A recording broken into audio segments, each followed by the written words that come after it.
Tayo po ay lubos na nagpapasalamat sa Panginoon dahil sa kagandahan ng kanyang kalooban at kabutihan niya sa atin. Nakalipas ang Sanlinggo at tayo ay nagpapasalamat sapagkat siya ang umaakay sa atin, gumagabay, at ngayon ay tayo idinako ng Panginoon sa lugar na ito upang manambahan sa Kanya sa Espiritu at sa katotohanan. At ngayon po ay unang linggo ng December at alam natin na ang buwan na ito ay medyo maraming abala. Ngunit para sa atin ay ang kaabalahan natin ay sa Panginoon. Siguro may pagkakataon na aking tatalakayin isang beses ang tungkol sa kalagayan ng isang mananampalataya habang siya ay nasa ibabaw ng sanlibutan ito, sapagkat ang sanlibutan ito ay pansamantala lamang at mayroong inihanda Panginoon na isang lugar sa langit at ito ang kanyang kaharian. At yan ang ating pag-aaralan mamaya. Pero sa ngayon ay nais ko pong basahin ang nasa 2 Korinto Kapitulo 13 na ganito po ang siyang isinasad. Sa talatang 1, ito ang ikatlong pagkakataon na ako'y darating sa inyo. Anumang bintang ay dapat pagtibayin ng 2 o 3 saksi. Aking binabalaan ang mga nagkasala noong una at lahat ng iba pa.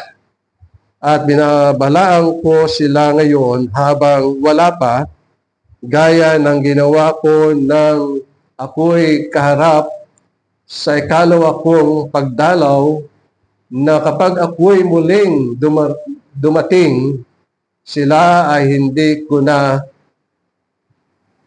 pagbibigyan. Yamang naghahanap kayo ng katibayan na si Kristo ay nagsasalita sa akin na siya ay hindi mahina sa pakikitungo sa inyo, kundi makapangyarihan sa inyo. Sapagkat siya ipinako mula sa kahinaan, subalit nabubuhay sa pamagitan ng kapangyarihan ng Diyos. Kami ay mahihina sa Kanya, ngunit sa pakikitungo sa inyo, kami ay mabubuhay na kasama niya sa kapangyarihan ng Diyos. Siyasatin ninyo ang inyong mga sarili kung kayo'y nasa pananampalataya. Subukin ninyo ang inyong mga sarili. Hindi ba ninyo nalalaman na si Jesucristo ay nasa inyo malibang kayo'y nabigo sa pagsubok? Ngunit ako'y umaasa na kami ay inyong matatagpuang hindi nabigo. Subalit nananalangin kami sa Diyos na kayo'y huwag gumawa ng anumang masama, hindi upang kami magmukhang nakapasa sa pagsubok, kundi upang inyong magawa kung ano ang mabuti, bagaman kami ay nagmistulang mga nabigo, sapagkat kami walang magagawang anuman laban sa katotohanan, kundi tanging para sa katotohanan, sapagkat kami natutuwa kung kami may hina at kayo'y malalakas. At ito'y naman ang idinadalangin namin na kayo ay maging sakdal. Kaya isinusulat ko ang mga bagay na ito samantalang ako'y wala pa sa inyo, upang kapag ako ay dumating, ay hindi na ako kailangang maging mabaksik sa aking paggamit ng kapamahalaang ibinigay sa akin ng Panginoon para sa ikatatag at hindi sa ikawawasak. Sa katapus-tapusan, mga kapatid, mag-alak kayo, isaayos ninyo ang mga bagay-bagay, palakasin ninyo ang isa't isa, magkaisa kayo sa pag-iisip, mabuhay kayo sa kapayapaan, at ang Diyos ng pag-ibig at ang kapayapaan ay mapapa sa inyo. Magbatian ang isa't isa ng banal na halik. Binabati kayo ng lahat ng mga banal, ang biyaya ng Panginoong Jesucristo at ang pag-ibig ng Diyos at ang pakikisama ng Espiritu Santo ay sumainyo nawang lahat. Maminamahal, ang ating magiging teksto sa umagang ito ay mula po talatang 1 hanggang talatang 5 na ganito po ang siyang isinasad. Ito ang ikatlong pagkakataon na ako'y darating sa inyo. Anumang bintang ay dapat pagtibayin ng 2 o 3 saksi. Aking binabalaan ang mga nagkasala noong una at lahat ng iba pa, at binabalaan ko sila ngayong habang wala pa, gaya ng ginawa ko nang ako'y kaharap sa ikalawa kong pagdalaw, na kapag ako'y muling dumating, sila ay hindi ko na pagbibigyan. Yamang naghahanap kayo ng katibayan na si Kristo ay nagsalita sa akin, na siya ay hindi mahina sa pakikitungo sa inyo, kundi makapangyarihan sa inyo. Sapagkat siya ay pinako mula sa kahinaan, subalit nabubuhay sa pamagitan ng kapangyarihan ng Diyos. Kami ay mahihina sa Kanya, ngunit sa pakikitungo sa inyo, kami ay mabubuhay na kasama niya sa kapangyarihan ng Diyos. At sa talatang 5, siyasatin ninyo ang inyong mga sarili kung kayo'y nasa pananampalataya. Subukin ninyo ang inyong mga sarili. Hindi ba ninyo nalalaman na si Jesucristo ay nasa inyo, malibang kayo'y nabigo sa pagsubok? Maminamahal, tunay na tayo ay nagpapasalamat sa Panginoon dahilan sa mga sulat ni Pablo na ito ay nagbibigay ng lakas at kapangyarihan sa atin na sumunod at tundin ang kalooban ng Panginoon. Tayo po ngayon ay narito sa huling kapitulo ng ikalawang Korinto, at dito po ay tinutukoy ni Pablo ang kanyang muling pagdalaw sa mga taga-Korinto. At ang magiging tema ng ating mensahe ngayong umaga ay ang tungkol sa church censure.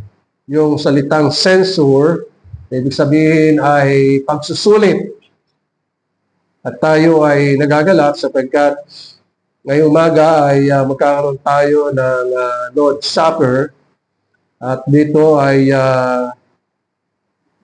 tunay na naangkop sa bawat isa sa atin na tayo ay magsiyasat ng ating sarili upang sa ating pagsiyasat makita natin na ang Panginoon ang siyang sumasa atin, at tayo ay nananalig at nanampalataya sa ating Panginoong Jesucristo.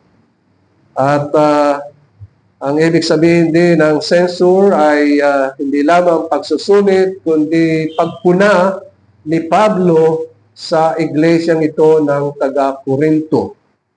Hindi lamang yon, kundi patuloy na pagsaway. Inyong mapapansin sa mga binasa natin dito sa talatang 2 o talatang 1, 2 hanggang 5, at gayon din kasama ang talatang 6, ay nagpapahayag tungkol sa pagsuway ni Pablo sa mga hindi mananampalataya.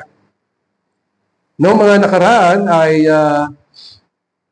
pinag-aralan natin ang tungkol sa mga dumadalo sa iglesyang ito ng taga-Korinto.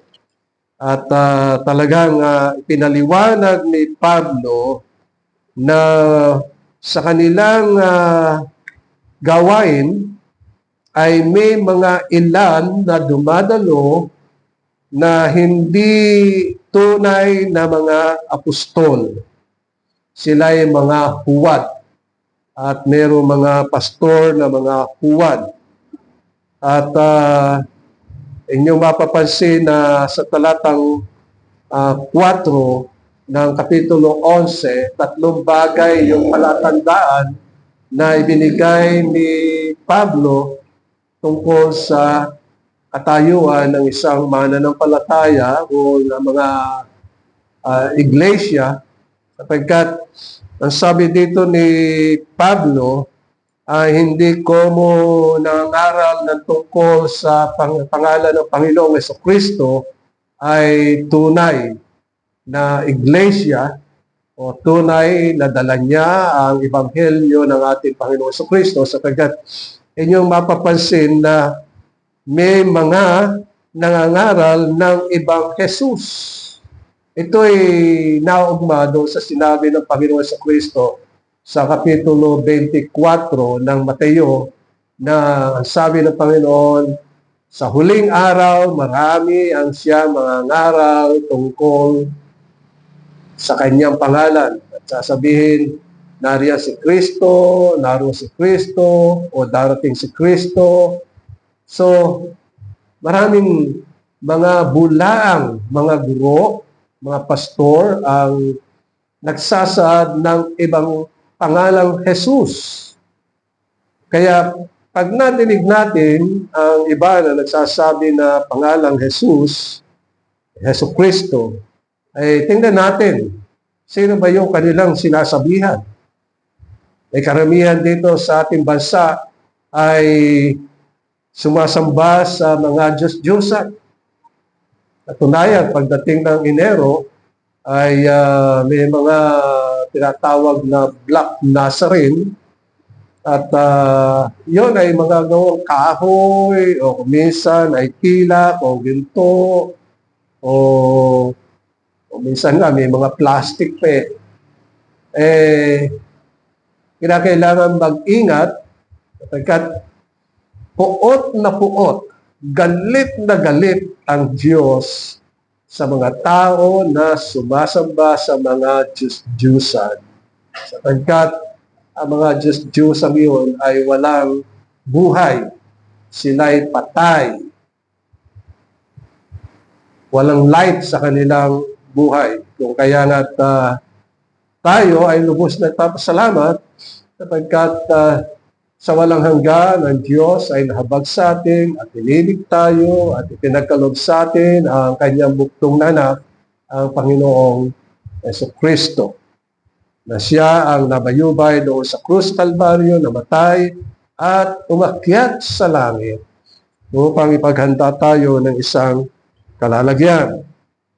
At ang ikalawa na tinutukoy dito ni Pablo sa talatang 4 ng Kapitulo 11 ng ikalawang Korinto ay hindi lamang nangangaral ng ibang Jesus, kundi meron silang taglay na ibang espiritu.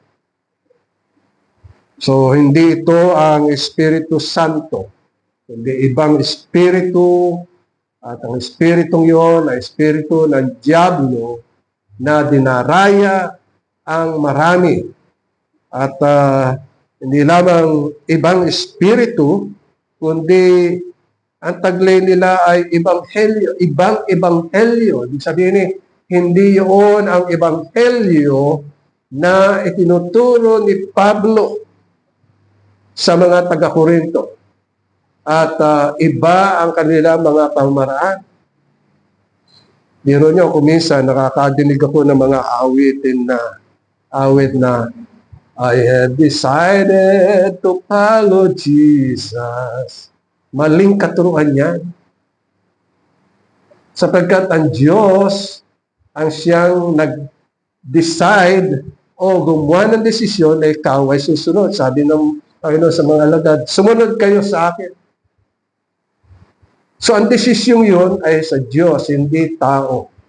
Walang tao na maaring sumunod sa Diyos maliban na siya ay tawagin ng Panginoon.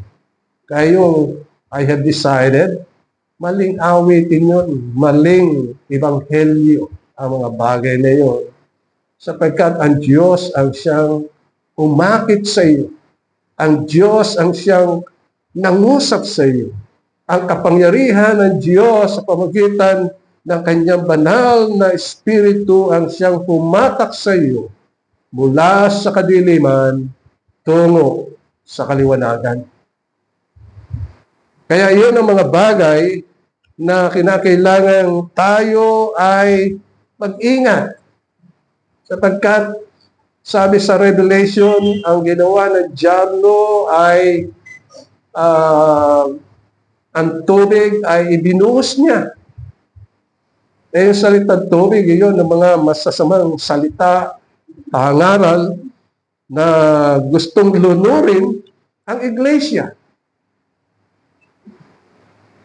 Sa kapanahonan natin ngayon, ang mga mananampalataya ay gustong lunurin ng ibang pangalang Jesus, lunurin sa pamagitan ng ibang espiritu, at gayon din ng ibang ebanghelyo.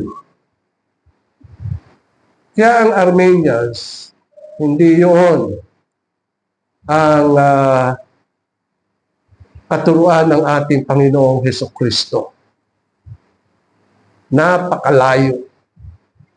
Sapagkat ang mga pangaral yun ay demonic. Ganyan ang nangyari kay Eva. Tulad na sinabi sa talatang 3, na sabi dito sa 2 Korinto Kapitulo 11, ngunit ako'y natatakot kung paanong si Eva ay dinaya ng ahas sa pamamagitan ng kanyang katusuhan. Ang inyong mga pag-iisip ay naligaw mula sa katapatan at kadalisayan kay Kristo. Kaya nga, dito ay nilinaw ni Pablo, tulad na sinasabi sa talatang 14, nasabi dito, at hindi nakapagtataka, sapagkat maging si Satanas man ay nagpapanggap na anghel ng liwanag. Alam natin na si Satanas ay anghel ng kadiliman. Nag-aanyo siya na siya ay anghel ng liwanag. Naliwanag ang sinabi dito sa banal na kasulatan. Kaya nga ang mga mananampalataya kinakailangang matatag sa pananampalataya. At dito ay talagang sinabi ni Pablo ang tungkol sa kanyang pagiging isang apostol, katibayan. At napag-aralan natin na nakaraan sa mga gawa, Kapitulo 9, kung papaano na ang Panginoong Jesucristo ay napakita kay Pablo o kay Saulo. Dati ang pangalan niya ay Saulo. Ngunit tinago ng Panginoon at ginawa siyang Pablo. At ang Panginoon ang siyang gumabay at nagpala. At sabi nga ni Pablo sa kanyang sulat ay minsan 14 na taon ang nakalipas ay dinala siya ng Panginoon sa paraiso. Doon sa ikatlong langit. At napahayag sa kanya mga bagay na hindi nararapat sabihin sa mga tao, ngunit dito ay tinutukoy na yung mga bagay na kanyang nakita doon ay palatandaan na siya ay isang apostol. Nakita niya ang Panginoon ng personal. Ngayon, ang dami ngayong mga nagpapanggap na mga apostol na hindi naman nila nakita ang Panginoon sapagkat talagang ang pagpapakita ng Panginoon ay para lang sa mga apostol noon. Sa ngayon, ang ginagawa ng Panginoon ay siya ay nagpapahayag sa pamamagitan ng tunay na pangaral ng Ebanghelyo at ang pagkakaloob ng kanyang banal na Espiritu sa lahat ng mga ipinanganak na muli. So yung mga ipinanganak na muli ay ito yung tinatawag na born again. Ay sila'y binago ng Diyos. At ang sabi sa Korinto, ikalawang Korinto, kapitulo 5, ang sino man na kay Kristo Jesus ay bagong nilalang. At kung bagong nilalang, hindi na sila mamamatay kailanman sapagkat binago na, kaya binago sila sapagkat yung lahat ng kanilang mga kasalanan ay inalis o ipinatawad sa kanila, nilinis. At ang tingin ng Panginoon sa atin, tayo ay mga inaring ganap o kaya nga't ngayon, ang mga nagtitiwala at nananampalataya sa Panginoon, sila ang mga anak ng Diyos na ang lahat ng kanilang mga kasalanan ay pinatawad at pag sila'y nananalangin sa Espiritu at taglay ang kabanalan. Wala na makikitang anumang kasalanan sa kanilang mga puso. O kaya nga nasabi ni Pablo dito na taglay niya ang mga bunga ng pagiging apostol. Tatlong bagay ang ating titingnan, mga minamahal. Una ay ang mga bunga ng pagiging apostol ni Pablo. At ang ikalawa ay yung kanyang mga sakit o kahirapan na dinanas niya dahil sa pangaral ng Ebanghelyo at hindi na ang pangatlo ay yung pagsisiyasat na siyamang sinabi dito sa talatang 5. Maganda ang mga bagay na ito pang tunay na matiyak ng isang mananampalataya ang kanyang katayuan at lumago tayo sa pananampalataya. At nasabi din ni Pablo dito kung paano na ang iglesia ay tumanggap ng Ebanghelyo ng ating Panginoon Kristo. Ang unang pagkakataon na makikita natin dito ay yung nasa mga Gawa, Kapitulo 18, talatang 1 hanggang talatang 11. Na dito ay tinutukoy na si Pablo mula sa Atenas ay pumunta sa Corinto sa verse 1. At nang siya'y dumating sa Corinto ay natagpuan niya roon ang isang Hudyo na ang ngalan ay Aquila, isang lalaking tubong Ponto na kararating pa lamang mula sa Italia kasama si Priscilla na kanyang asawa sapagkat ipinag-utos ni Claudio na ang lahat ng Hudyo ay umalis sa Roma, pumunta si Pablo sa kanila. So ito ang unang contact, unang pakikipag-usap ni Pablo sa mag-asawa na ang pangalan ay Aquila at saka si Priscilla. At ang pangalawa ay dito'y isinasaad ang tungkol sa isang lalaki, buong sambahayan Ang pangalan po rito ay si Crispo. Ang sabi dito sa talatang 8, ang pinuno ng sinagoga ay nanampalataya sa Panginoon kasama ang kanyang buong sambahayan. At marami sa mga taga-Korinto dahil sa pakikinig kay Pablo ay nanampalataya at nabautismuhan. So ito ang unang pagkakataon ni Pablo sa kanyang unang pagbisita doon. At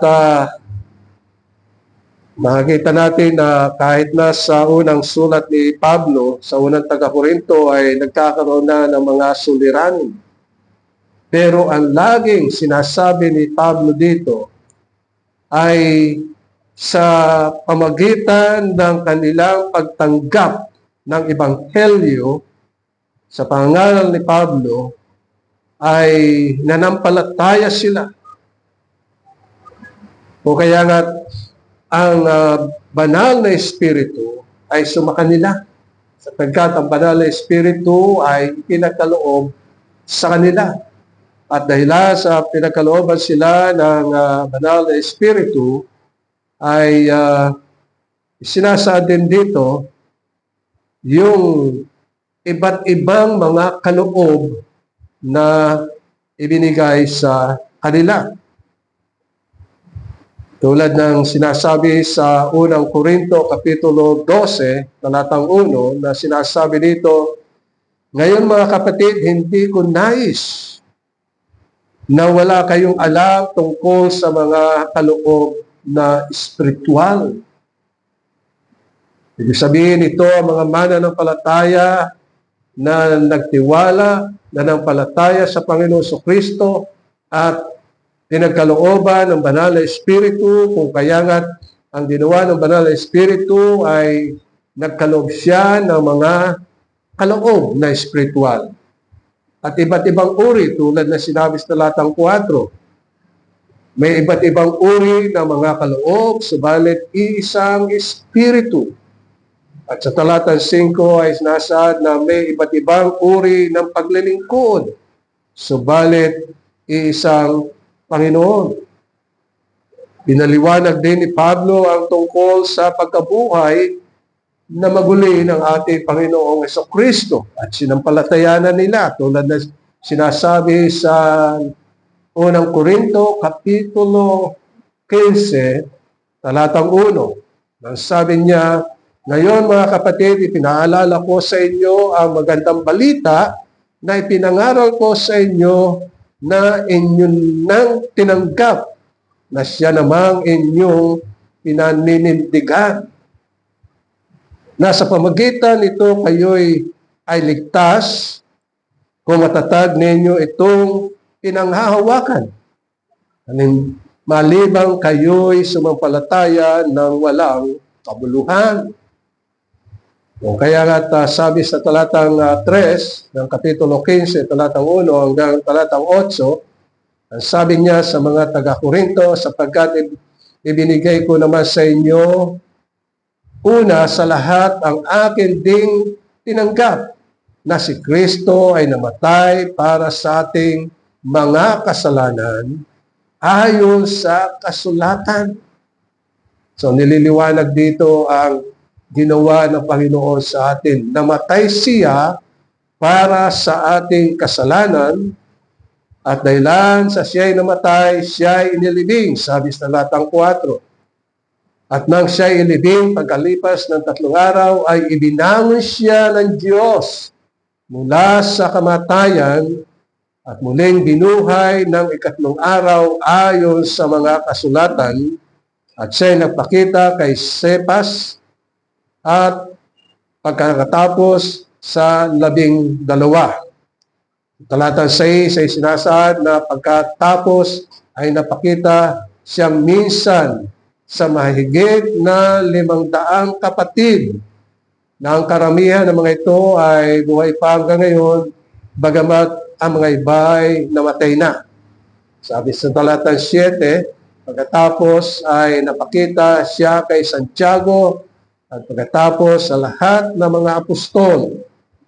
At sa katapusan tulad sa isang ipinanganak nang wala sa panahon ay napakita rin siya sa akin. At ito ang sinasabi ni Pablo sa mga taga-Korinto. Ngunit ang suliranin ay dumating dahilan sa may mga hidwa at huwad na mga mangangaral na binabago ang kanilang mga katuruan. O kaya nga nabanggit natin kanina, ang tatlong palatandaan na sinabi ni Pablo tungkol sa mga huwad na katuruan. At ang isa pang bagay na pagpapatunay na si Pablo ay apostol sapagkat nagkakaroon na ng gulo sa taga-Korinto ay pinagmamalaki at sinasabi ni Pablo na may kahinahunan yung kanyang mga nagawa para sa Panginoon pero hindi niya hinahanap na siya'y maging mayabang. Hindi pinapahayag niya ang mga karanasan bilang isang apostol. At sinabi dito ni Pablo yung kanyang mga kahirapan tulad na sinasabi sa talatang 11 ng ikalawang Korinto at ang sabi dito sa kapitulo 22 ang sabi dito at hanggang sa mga sumusunod na mga talata ang sabi niya sila ba'y mga Hudyo o Hebreyo? Ako man. Sila ba'y mga Israelitas? Ako man. Sila ba'y mga binhi ni Abraham? Ako man. Sila ba'y mga ministro ni Kristo? Ako'y nagsasalita na parang isang baliw. Lalo pa ako na mas maraming pagpapagal, inyong pansinin, maraming pagpapagal, mas maraming pagkabilanggo, nandi mabilang na bugbog at malimit na mabingit sa kamatayan. At sa mga Hudyo ay 5 ulit ako tumanggap ng 40 hagupit, kulang ng 1. 3 ulit na ako'y hinampas ng mga pamalo. Minsan ako'y pinagbabato. 3 ulit na ako'y nawawasakan ng barko, 1 araw at 1 gabi, ako'y nasa laot, nasa madalas na paglalakbay, nasa panganib sa mga ilog, panganib sa mga magnanakaw, panganib sa mga kababayan, panganib sa mga hintil, panganib sa mga lungsod, panganib sa mga ilam, panganib sa dagat, panganib kasama ng mga huwad na kapatid, sa pagpapagal at hirap sa mga pagpupuyat, gutom at uhaw rather. Madalas na walang pagkain, giniginaw at hubad. Bukod sa mga bagay na nasa labas, ako'y araw-araw na nabibigatan sa lalahanin para sa mga iglesia. So dito tinutukoy mga minamahal, hindi na bali siya ay nahihirapan, pero ang nais niya ay nasa mabuting kalagayan ang iglesia. At ganyan din ang ating hangarin ng bawat isa ay nasa mabuting kalagayan. At dahilan dito, ang Diyos ang siyang nagbibigay kaaliwan. God is our comfort.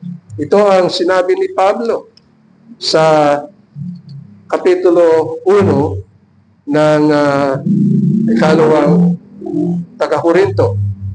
Kaya kung babasahin natin ang talatang 3 dito sa kapitulo 1 ng ikalawang Korinto, sabi niya, Purihin ang Diyos at Ama ng ating Panginoong Hesukristo, ang Ama ng kaawaan at Diyos ng lahat ng kaaliwan, na umaaliw sa atin sa lahat ng ating mga kapighatian.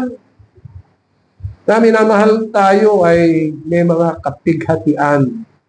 Hindi lang physically, kundi kahit na mga relasyon sa isa't isa, kahit na sa paghahanap buhay, kahit na sa ating pagiging matapat, marami ang naiinggit. Mga kapighatian. Ito yung nadadanasan. Kaya sabi niya, na umaaliw sa atin sa lahat ng ating kapighatian, ang Diyos ang ating kaaliwan. Kahit na ano ang maranasan natin habang tayo'y sumusunod sa Panginoon.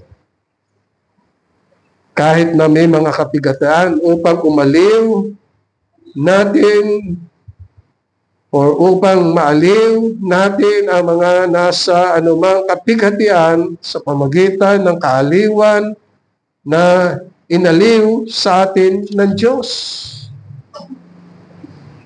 Ito ang mga bagay na ginawa sa atin ng Panginoon.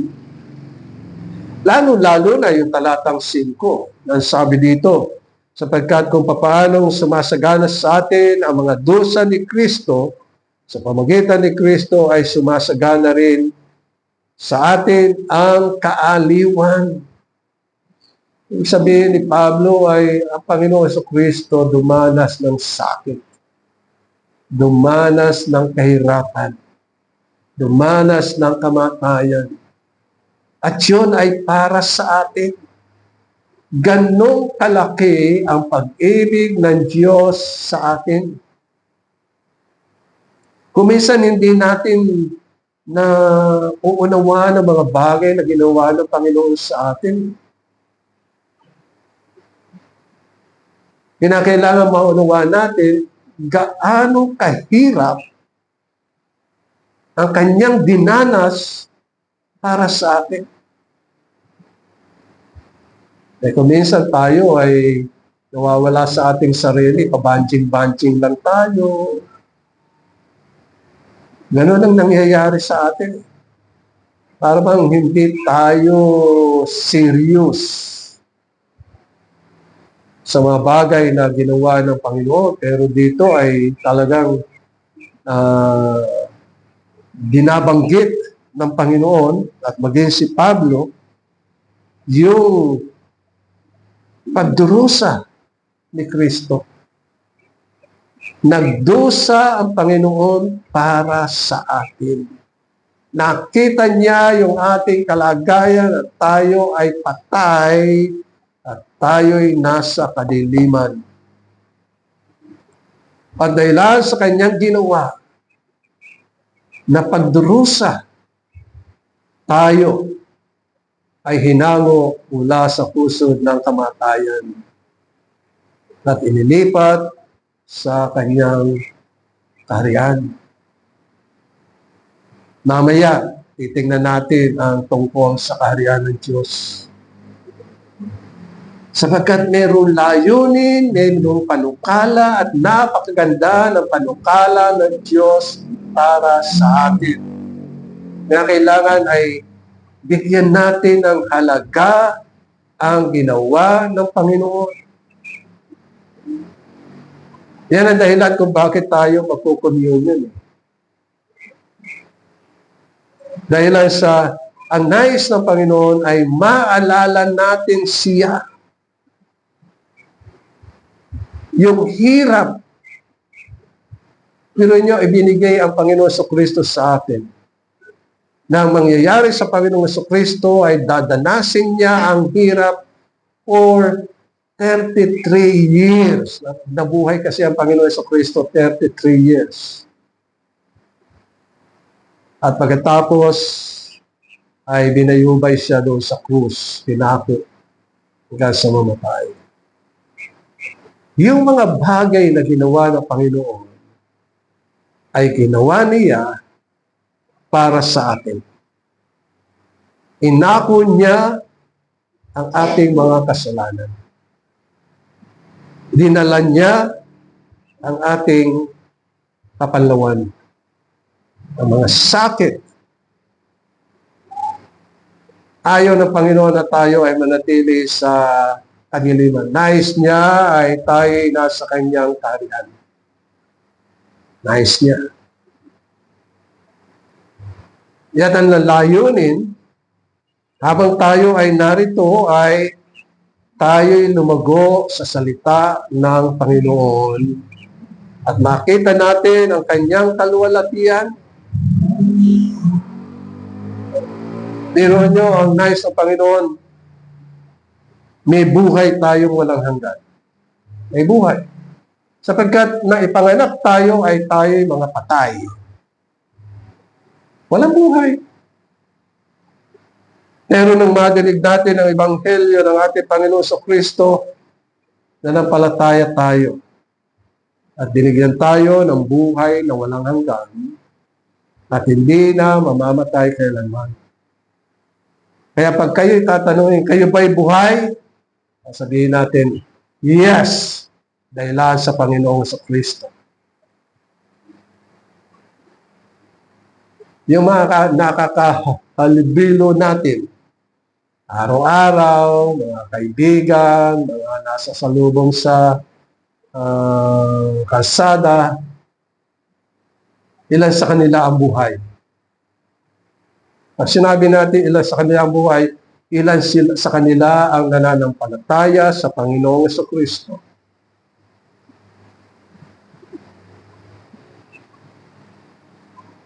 Yun ang yung relationship natin sa isa't isang mga tao. Nakikipag-usap kayo sa mga patay. Walang buhay kasi. Pag walang buhay, patay. At sino lang ang may buhay? Ang mga mananampalataya na nagtitiwala at nananampalataya sa Panginoong Jesucristo. They have life. Kaya pag tinanong, are you living? Yes, I am living. Are you alive? Yes, I am alive. Dahil sa Panginoong Jesucristo. At ito ang napakahalaga. Kasi sinabi dito ni Pablo sa talatang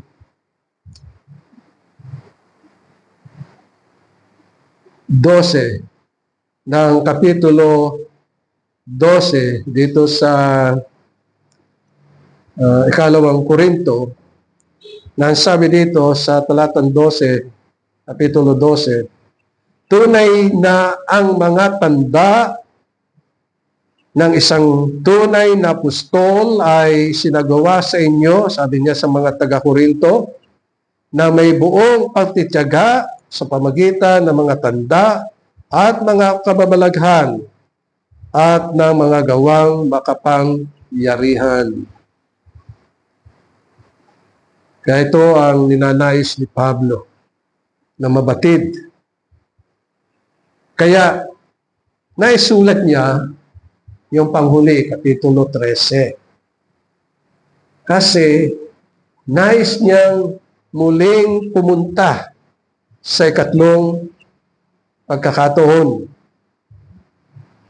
Ang sabi niya dito, sa talatang 1 ng kapitulo 13, ito ang ikatlong pagkakataon na ako'y darating sa inyo. Sa pangatlo. Pero inihanda na ni Pablo ang iglesia. At doon ay malaman na nila sa pamagitan ng pag-alaala ng mga bagay na dapat gawin. Kaya nasabi dito ni Pablo, anumang bintang na dapat pagtibayin ng 2 o 3 saksi. Sa banal na kasulatan ay mayroong isinasaad na utos ang Panginoon. Halimbawa, sa mga Bilang, Kapitulo 35, talatang 30, ang sabi dito, kung ang sino man ay pumatay ng isang tao, ang pumatay ay papatayin sa patutuo ng mga saksi, ngunit kung walang taong maaaring patayin sa patutuo ng isang saksi. So ang dapat ay yung sinasabi sa Deuteronomy Kapitulo 17, talatang 6, na sabi ay sa bibig ng 2 o 3 saksi ay papatayin ang dapat mamatay, sa bibig ng isang saksi ay hindi siya papatayin. So kailangan ay 2 o 3.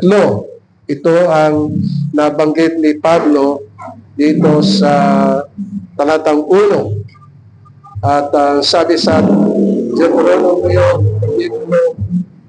19, talatang 5, gaya ng isang tao na patungo sa gubat na kasama ang kanyang kapwa upang pumutol ng kahoy at itaas ng kanyang kamay sa palakon upang putulin ang punong kahoy, dumulas ang patalim sa hawak at tumama sa kanyang kapwa, kaya't sila ay namatay.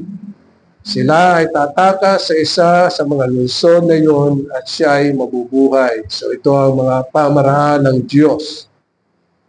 Kaya nga't dito ay tinutukoy ng Banal na Kasulatan na sinabi din ng ating Panginoon sa Mateo Kapitulo 18, talatang 16, ngunit kung hindi siya makinig, ay magsama ka pa ng 1 o 2 upang sa bibig ng 2 o 3 saksi ay mapagtibay ang bawat salita. So ninanais ni Pablo na magkaroon ng saksi, 2 o 3, upang mapatunayan sino ang mga huwad na mga nagtuturo, sino ang mga huwad na mga apostol. Kaya kailangan ay mayroong 2 o 3 na nagsasaksi. Sapagkat sabi niya sa talatang 2, aking binabalaan ang mga nagkasala noong una. So, noong unang dating niya ay naging magulo. Kaya nga't sabi niya dito sa susunod ay hindi na niya sila pagbibigyan. Sabi dito sa talatang 2, na sabi ay aking binabalaan ang mga nagkasala noong una at lahat ng iba pa, at binabalaan ko sila ngayon habang wala pa, gaya ng ginawa ko noong una, ako'y kaharap sa ikalawa kong pagdalaw, na kapag ako'y muling dumating, sila ay hindi ko na pagbibigyan. So narito ang isang iglesia na talagang nais ni Pablo na maglinis upang patuloy na maging dalisay ang pagsasamahan ng mga mananampalataya. At dito ay inilalahad ni Pablo yung pagsisiyasat. Sabi niya sa talatang 5, siyasatin ninyo ang inyong mga sarili.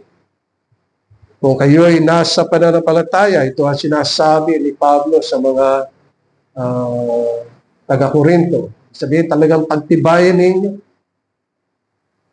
Alam ninyo ang tunay na ebanghelyo. Alam ninyo ang Panginoong Hesukristo na nagbigay ng kanyang sarili doon sa krus sa Kalbaryo. Kaya ito ang kanyang panalangin. Sabi niya sa talatang 7, subalit nananalangin kami sa Diyos na kayo'y huwag gumawa ng anumang masama, hindi upang kami magmukhang nakapasa sa pagsubok, kundi upang inyong magawa kung ano ang mabuti, bagaman kami ay magmistulang mga nabigo. Ito ang sinusulat ni Pablo sa mga taga-Korinto. Manalangin. At makikita natin dito, mga minamahal, yung panalangin na ninanais niya. Katulad na sinabi niya sa talatang 8, sapagkat kami walang magagawang anuman laban sa katotohanan, kundi tanging para sa katotohanan. Aninindigan na pagsunod sa Panginoon. Hindi yung ang pagsunod kasi sa Panginoon, hindi yung katulad ng ilan sa mga alagad. Nakita natin si Pedro, di ba? Si Pedro na nung nasa hagdan ng Getsemani ay sinabi ng Panginoon ang tungkol sa kanyang kamatayan. Anong ginawa ni Pedro? Kumuha ng sandata at tinagpas yung tainga ng isang kawal.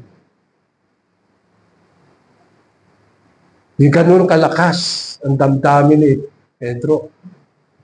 Pero noong ang Panginoon ay hinuli, at habang naghihintay ng oras ang Panginoon, may lumapit kay Pedro at sinabi, hindi ba ikaw ay kasama niya? Ano ginawa ni Pedro? Tinatuan niya ang Panginoon 3 times.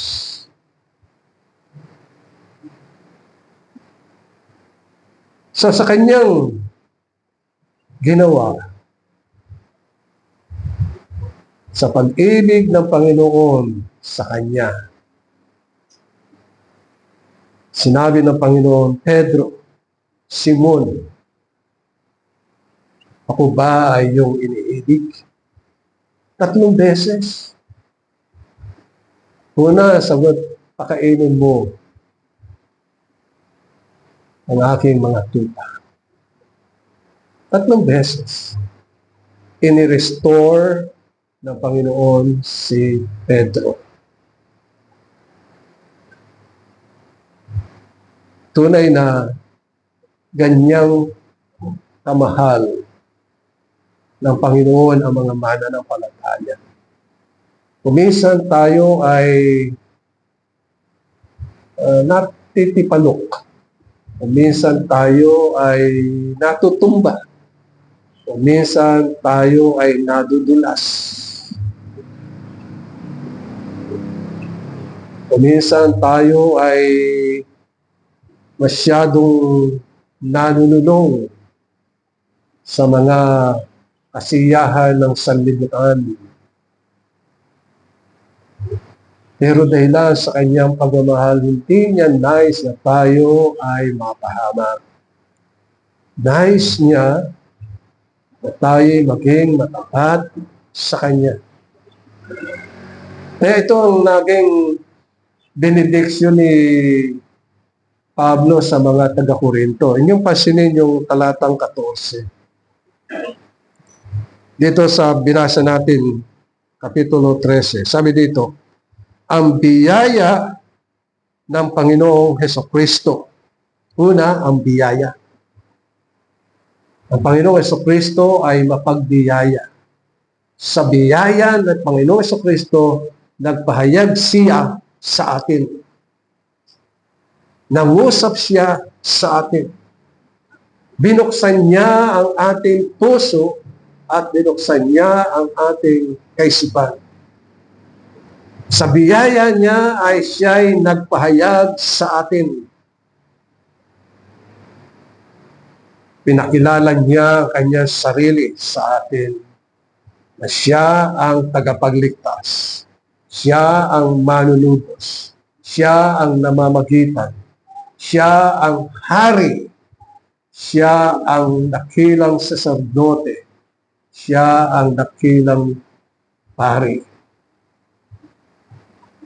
Siya ang nagtuturo sa atin sa pamamagitan ng kanyang banal na Espiritu. Makapangyarihan. Kaya nasabi dito ni Pablo, ang biyaya ng Panginoong Hesukristo. At ang yung pangalawa ay ang pag-ibig ng Diyos. Siguro isipin natin, kailan tayo inibig ng Diyos? Sa walang hanggan. Wala pa ang sanlibutan. Nasa kanyang panukala pa lamang tayo. Tayo ay nasa puso ng Diyos. Hindi tayo nalilimutan. Alam ng Diyos ang ating buhay. Ang kalakasan natin at ang kahinaan natin ay alam ng Diyos. Kilala niya tayo.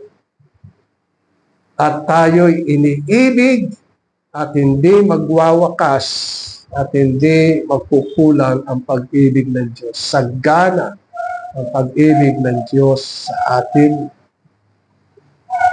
Siguro kung isipin natin, gaano kalaki ang pag-ibig ng Panginoon.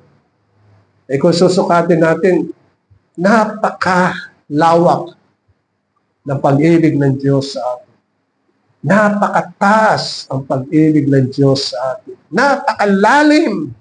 Malalim. Yung pag-ibig ng Diyos sa atin.